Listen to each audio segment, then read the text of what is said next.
I felt like I was a mother who was not tapping into their feminine energy, but also too just was unhappy. I was becoming such a resentful mom.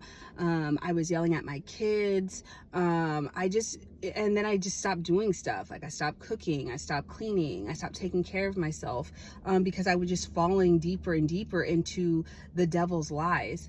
And so one of the things that I really loved about scripting, that this woman had mentioned, was that she was like, you have to know where you're shooting for, right?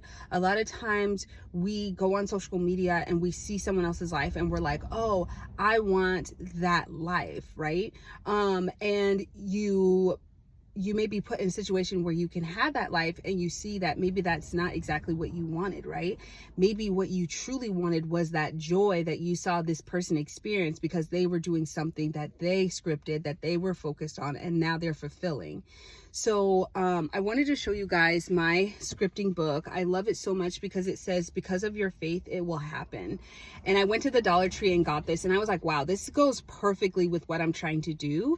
So I'm going to go ahead and use this book to script in. So far I have 14 different scripts in there of the things that I truly desire. And so far, 3 of them have already happened, which really, again, goes to show that when you are focused on what you desire, it's the 3 things that I have seen from it is, the first thing is, when someone comes and they try to offer you something that doesn't align with what you have scripted, it's very easy for you to say no. It's not one of those things where you try to like, you're just like, you know what, that doesn't align with what I'm trying to do right now. So moving forward, it's a no for me. The second thing that I think it does is that it helps you to look for those opportunities that will help with what you're aligned with. So say I'm like, I want to have 500 subscribers by next Monday. If I am going out and I'm meeting people and I'm meeting moms who, I'm speaking with and they feel aligned with my message, now I'm saying, well, if you want to hear more, go ahead and follow me on my YouTube, right? And then I know again what I'm wanting, what I'm shooting for, compared to sort of being all over the place, which I have sadly been guilty of. The third thing that I will say that I really love about scripting that makes me extremely excited and goes sort of into the mind movie is you become so grateful. As I said before, I had 14 things on my list and I have 3 things that have been completed. And for me, that's everything. That is me feeling like my prayers have been answered and that God is listening. And I think that having a faith is one thing, but having that belief to support that faith is just everything that I've ever wanted. I knew I had a faith. I knew that I believed in Jesus. I knew that God was for me and that he loved me, even with me being a sinner.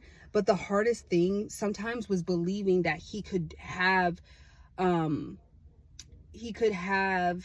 time or want me to have these things. And a lot of that is certain mindsets that were thrown on me while I was at church, while I was in my certain environments that were just not good for me. All of that to say, if you're a mom who feels like she's lost herself, she feels like that's one of the things I constantly hear all the time on social media. It's like, I lost myself. I'm not myself anymore. And yes, we go through that body change and that mind change, but there's also a spiritual change that I believe happens. And this goes back into being sort of pushed into your masculine.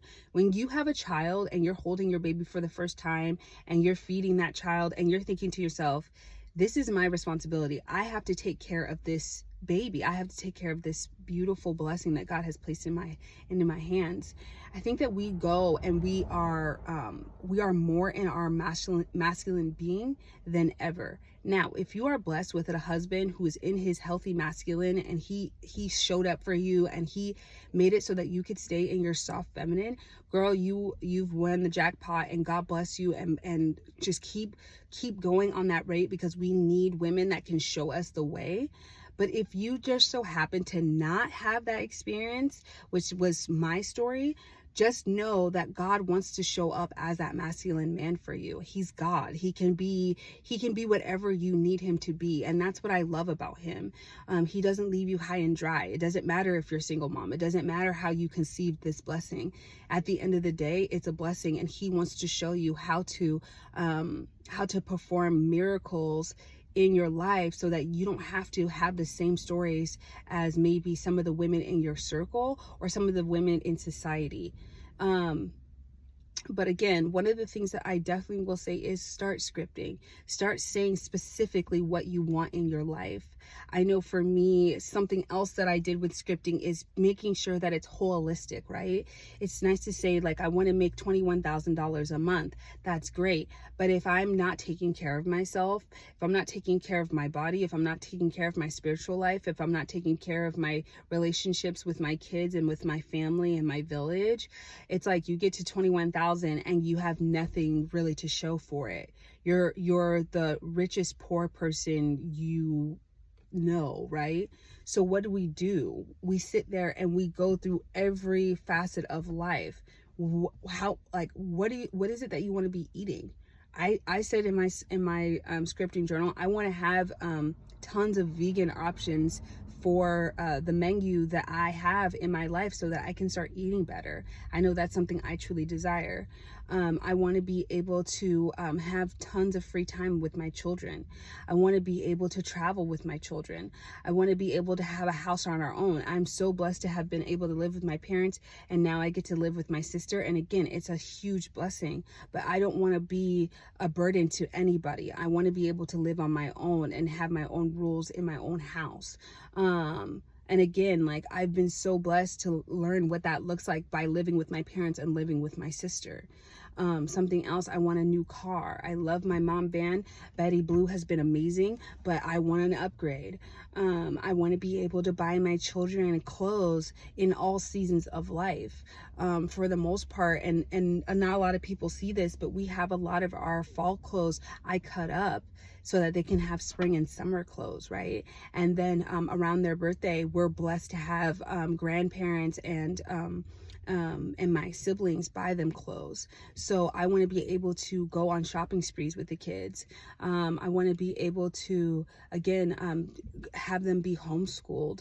My daughter, she's having a difficult time in school, and not socially, but academically, because when she goes to take tests, she feels a lot of pressure. She has this feeling of like, man, I don't really know if I feel comfortable saying what I know.